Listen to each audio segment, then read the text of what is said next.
Hello, everyone. Welcome to Get to Know a Chaplain with the Spiritual Life Center at the University of Lynchburg.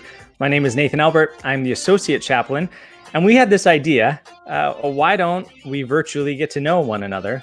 So we're doing a series of Get to Know the Chaplains, where I'm interviewing our staff, our student workers, our chaplains in the Spiritual Life Center, so you can get a glimpse into our lives and get to know us a little bit better virtually. On today's episode, or short video, I have our very own Reverend Stephanie McLemore. She is our chaplain and Associate Dean for Wellness. So I'm going to invite her in, and we're going to do a short interview with her. So Stephanie, welcome. Hi. Tell our listeners and our watchers, I see them right now. Thanks for watching, everyone. Tell us a little bit about who you are, and then tell us about your role here on campus. Well, I have been the university chaplain now for 11 years, wow, which seems amazing. I absolutely love the University of Lynchburg and getting to work with students. Being a chaplain is a really broad job that encompasses everything from designing t-shirts like Nathan does to going to the hospital in the middle of the night if a student is in crisis, to taking somebody to pick up a prescription or any of the other myriad of tasks. And we still have to get our credit card statements and receipts together at the end of the month. So it's a broad job, but I absolutely love the work I do. I was born and raised in South Bend, Indiana, and went to college in Kalamazoo, Michigan, and went to divinity school at the University of Chicago. So I spent most of my time in the North and have somehow found myself for the last 20 years in Lynchburg. There's a lot more snow in South Bend, Indiana. Yes. One of my favorite things about Lynchburg is that I haven't ever worn my real winter coat here ever. Yes, that was a big shift coming from Chicago and New England. Yes. Like my fall coat was perfect all winter long. It was glorious. Yes.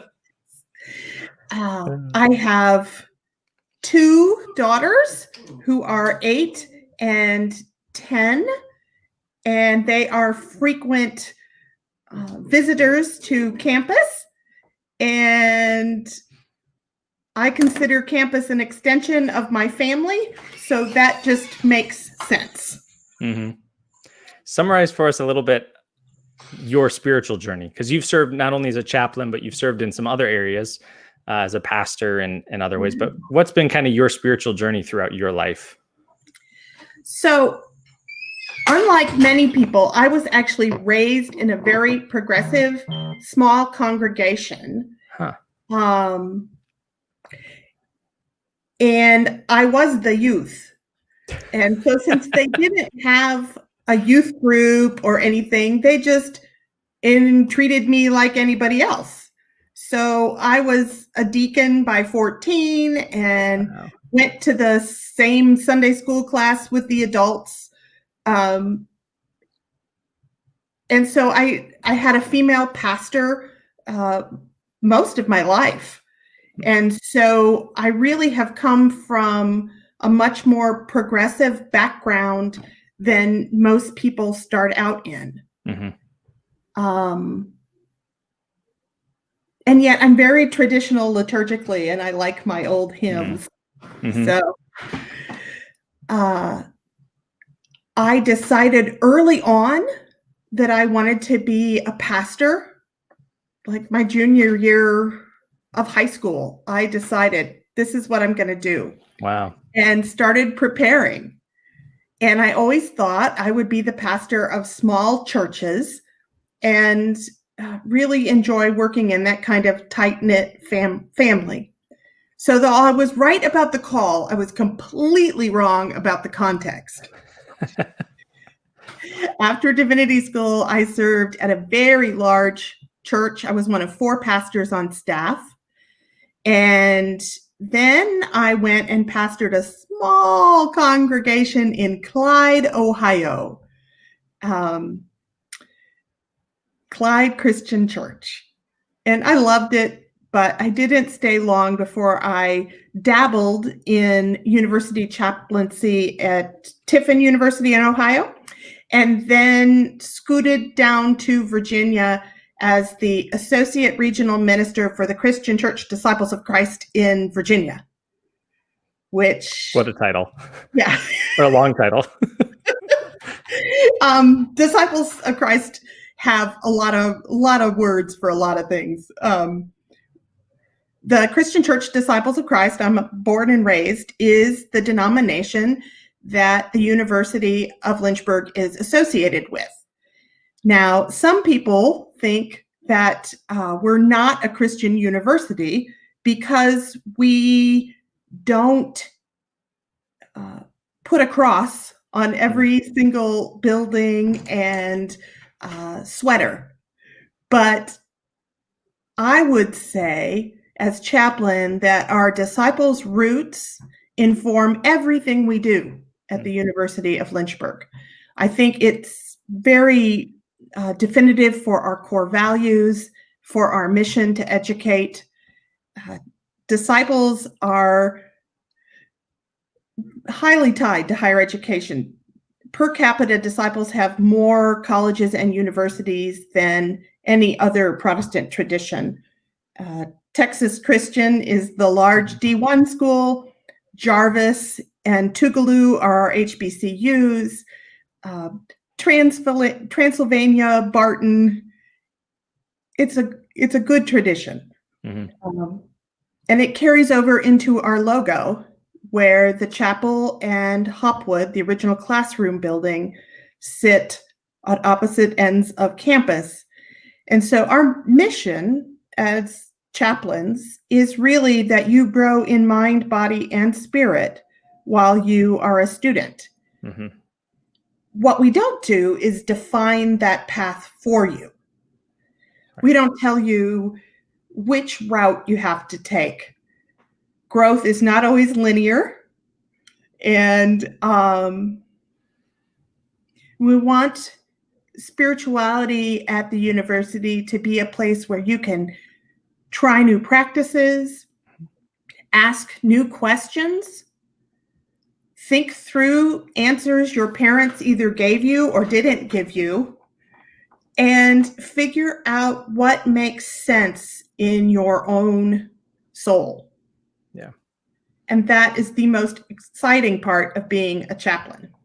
Yeah, you kind of answered my next question was, and you alluded to this earlier, but what is it about the University of Lynchburg, the Spiritual Life Center, that gets you up in the morning, that makes you excited to come to work and to come to campus or meet virtually in this season? But what is it about the university and spiritual life that really drives you?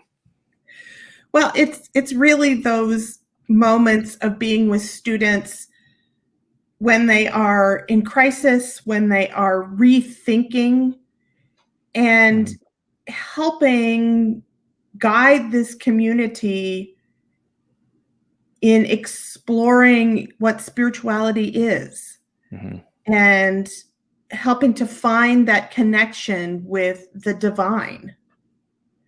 For me, it's a Christian path. I'm an ordained Christian pastor, but as part of that, I provide safe space for people to ask questions about all traditions. Mm-hmm.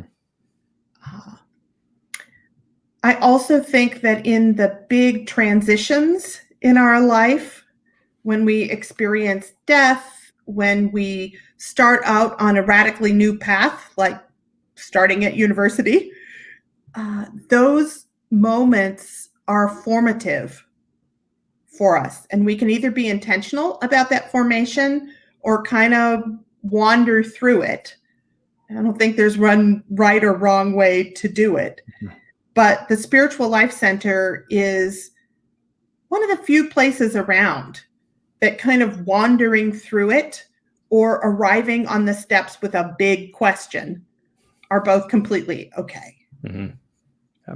So. What would you tell students right now as we are halfway through our hybrid semester, as we're living through an election season, as we're living through a global pandemic, what do you want students to be reminded of right now in this season of life? Okay, so this season is nuts. I mean, there is just too much, too often, and it's all too confusing. None of the rules we have counted on seem to be working. Yeah. And I think this season is a season to trust your gut, to do what you need to do to get through and survive, to give yourself as much grace as you possibly can, to take care of yourself and not beat yourself up if you gain an extra 5 pounds or if you get a lower grade than you usually would, but to just really focus on getting through as a whole person and not getting overwhelmed. If you do get overwhelmed, please reach out to somebody. There are so many great places on campus to get help.